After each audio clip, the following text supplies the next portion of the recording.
العالمین والصلاة والسلام علی سید رسول خاتم الانبیاء والمرسلین اما بعد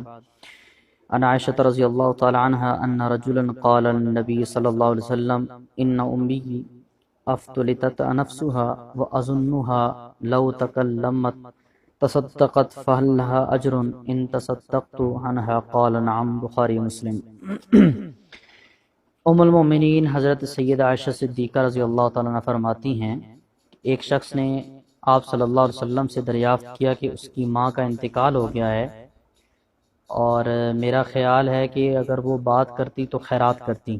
لیکن نہ وہ خود خیرات کر سکیں اور نہ ہی اس کی وصیت کر سکیں۔ اب اگر میں اس کی طرف سے صدقہ کروں تو کیا اسے ثواب ملے گا؟ آپ صلی اللہ علیہ وسلم نے فرمایا ہاں، اسے ضرور ثواب ملے گا۔ عزیز طلبہ اکرام، آج ہماری الحمدللہ حدیث نمبر 16 ہے اور اس حدیث مبارکہ میں دو چیزوں کی طرف اشارہ کیا گیا ہے۔ ایک تو اس بات کی طرف کہ جب والدین دنیا سے چلے جائیں تو ان کے لیے صدقہ خیرات اور ایصال ثواب کی صورتیں پیش کر کے ان کو پیچھے سے ذخیرہ آخرت بننا چاہیے، اور دوسرا یہ اس بات پر دلیل بھی ہے کہ جیسا کہ اہل سنت والجماعت کا عقیدہ ہے کہ اگر مردے کو ایصال ثواب کیا جائے تو ان کو پہنچتے ہیں۔ کچھ نام نہاد اہل سنت کا لیبل لگا کر اپنے آپ کو اہل سنت کہتے ہیں، لیکن ان کے عقائد اور نظریات اہل سنت والجماعت، احناف، علماء دیوبند سے ہٹ کر ہیں، ٹھیک ہے؟ تو آپ کا بھی یہ عقیدہ ہونا چاہیے اور اپنے اکابر پر اعتماد ہونا چاہیے کہ ایصال ثواب اگر آپ کسی مردے کو کرتے ہیں، کسی اللہ والے کو کرتے ہیں، اپنے اہل و عیال اگر فوت ہو جائیں ان کو کرتے ہیں، اپنے بزرگان دین کو کرتے ہیں، تو انشاءاللہ اللہ تعالیٰ ان کو اس کا اجر اور ثواب ضرور پہنچائیں گے۔ اب یہاں پر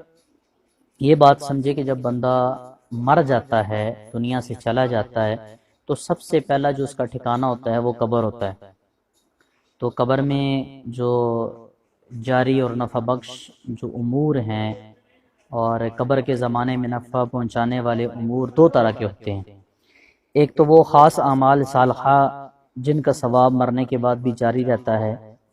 جیسا کہ آپ صلی اللہ علیہ وسلم نے ارشاد فرمایا کہ جب انسان مر جاتا ہے تو اس کے عمل کا سلسلہ منقطع ہو جاتا ہے، اس کا اپنا عمل کا سلسلہ، لیکن 3 اعمال کا ثواب بعد میں بھی جاری رہتا ہے۔ ایک صدقہ جاریہ، دوسرا نفع بخش علم، اور تیسرا نیک اولاد جو والدین کے لیے دعا خیر کرے۔ یہ 3 چیزیں ایسی ہیں کہ جو مرنے کے بعد بھی اس کے لیے ذخیرہ آخرت بنی رہتی ہیں۔ اس حدیث میں صدقہ جاریہ جیسے کہ مسجد اور مدارس کی تعمیرات میں شرکت کرنا یا خود مسجد تعمیر کرنا، ٹھیک ہے، اور دوسری چیز جس طرح انسان کے لیے علم نافع، جیسے آپ صلی اللہ علیہ وسلم نے فرمایا نفع بخش علم، جس میں علمی تصنیفات ہوں، شاگردوں کے ذریعے علمی فیضان کی تمام صورتیں داخل ہیں، جیسا کہ آپ سارے حضرات میرے شاگرد ہیں، حدیث آپ مجھ سے پڑھ رہے ہیں۔ اور تیسری چیز ہے نیک اور صالح اولاد کو مسلسل خواب کا سبب قرار دیا گیا ہے، ٹھیک ہے۔ 3 چیزیں ہیں جو نفع بخش ہیں، ٹھیک ہے، اور جو نہایت ہی اہم بات ہے کہ ہر مسلمان کو کوشش کرنی چاہیے کہ وہ ان اعمال کو اختیار کرے تاکہ قیامت اس کے لیے ثواب جاری رہنے کا انتظام ہو سکے۔ اسی طرح ایک اور روایت میں آپ صلی اللہ علیہ وسلم نے ارشاد فرمایا کہ جو شخص کوئی اچھا طریقہ اختیار کرے تو اس کو اس کا بدلہ ضرور ملے گا، اور جو لوگ اس دینی طریقے پر عمل کریں گے اور اس کے ثواب میں کسی کٹوتی بغیر اس موجد خیر کو بھی اس کا ثواب ملتا رہے گا۔ مطلب اس کا حدیث کا یہ ہے کہ ایسا کام کرے یا اس کام کرنے والے کا معاون بن جائے۔ مثال کے طور پر اگر کوئی مسجد بنا رہا ہے تو اس مسجد بنانے والے کے ساتھ معاون بن جائے، یا کوئی مدرسہ چلا رہا ہے تو اس مدرسہ چلانے والے کے ساتھ معاون بن جائے، تو وہ جب تک مدرسہ یا مسجد قائم رہیں گے اس میں قال رسول ہوگا، قال اللہ تعالی ہوگا، اس کو صدقہ جاریہ تا قیامت اس کے لیے بنا رہے گا۔ دوسری چیز ہے ایصال ثواب کی، وہ نفع بخش ہوتی ہے اور اس کو قبر میں نفع دیتی ہے، وہ میت کو غیروں کی طرف سے پہنچنے والا ثواب ہوتا ہے۔ جس طرح زندگی میں کسی تحفے تحائف سے آدمی کو خوشی اور مسرت ہوتی ہے اور اس سے دنیا میں نفع حاصل کرتا ہے، اسی طرح قبر میں بھی جب میت کے پاس روحانی تحفے بصورت اجر و ثواب پہنچتے ہیں تو اسے مسرت حاصل ہوتی ہے، خوشی ہوتی ہے،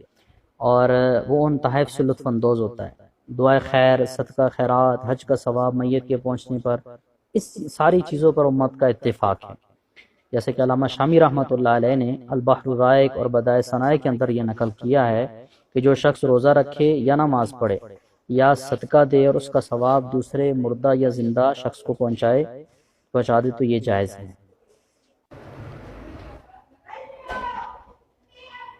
اور اہل سنت والجماعت کے نزدیک ان اعمال کا ثواب مذکورہ لوگوں تک پہنچتا ہے، ٹھیک ہے۔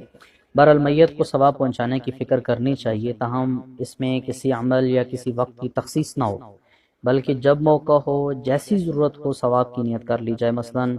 جیسا کہ حضرت سعد بن عبادہ رضی اللہ تعالیٰ عنہ کی والدہ کا انتقال ہو گیا تو آپ صلی اللہ علیہ وسلم نے آ کر آپ صلی اللہ علیہ وسلم سے عرض کیا کہ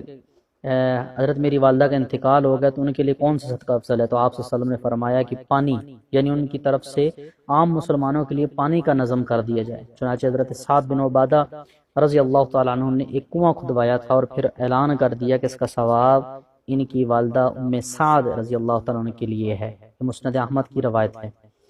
جیسی ضرورت ہو ایصال ثواب کر دیا جائے۔ آج کل جو جاہلوں نے ایصال ثواب اور نظر و نیاز کی خاص طریقے کی تعین کر دی ہے، ان کا شرعاً ثبوت نہیں ہے، ٹھیک ہے۔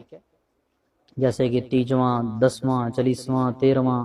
رسم کل، رسم 40واں، ساری کی ساری بدعات ہیں۔ ان کا ترک کرنا یا ان میں شرکت کرنا یہ چھوڑ دینا چاہیے، اور ان میں شرکت بھی نہیں کرنی چاہیے، ٹھیک ہے۔ اور ایصال ثواب کو بغیر کسی التزام کے، بغیر کسی تعین کے، بغیر کسی تخصیص کے ہونا چاہیے، ٹھیک ہے۔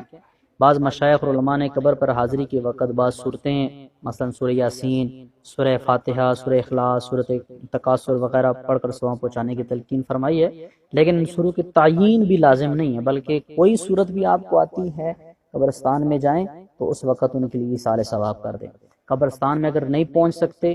جب بھی نماز پڑھتے ہیں پوری امت مسلمہ کے لیے دعا کریں، اللہم اغفر للمؤمنین والمؤمنات والمسلمین والمسلمات۔ علماء نے لکھا ہے کہ جو شخص اپنی زندگی کا یہ معمول بنا لے کہ اپنی زندگی کے اندر، اپنی دعاؤں کے اندر، اپنے اعمال کے اندر پوری امت مسلمہ کو اگر شامل کرے گا تو اللہ تعالیٰ اس کی برکت سے اس کو مرتے وقت کلمہ بھی نصیب فرمائیں گے، اور اللہ تعالیٰ اس کی برکت سے اس کی بخشش بھی فرمائیں گے، ٹھیک ہے۔ تو ہم اور تو کچھ بھی نہیں کر سکتے، اتنا تو کر سکتے ہیں کہ جب بھی دعا مانگے، جس وقت بھی دعا مانگے، پوری امت مسلمہ کی بخشش کے لیے دعا مانگے، پوری امت مسلمہ کے مسلمانوں کے لیے جو ہے وہ بیماری کی شفا یابی کے لیے دعا مانگے، ان کے لیے خیر کی دعائیں مانگے۔ جو دعائیں آپ اپنے لیے مانگ رہے ہیں وہ دعائیں آپ پوری امت کے مسلمہ کے لیے مانگے گی۔ اس حدیث میں بیان کرنے کا مقصد بھی یہی ہے۔ اگر آپ اس پر عمل کریں گے تو انشاءاللہ اللہ تعالیٰ آپ کو دنیا میں بھی خیر عطا فرمائے گا اور آخرت میں بھی خیر عطا فرمائے گا۔ آپ کو قبر کی زندگی بھی آسان ہوگی اور آخرت کی منازل بھی انشاءاللہ آسان ہوگی۔ وآخر دعوانا الحمدللہ رب العالمین۔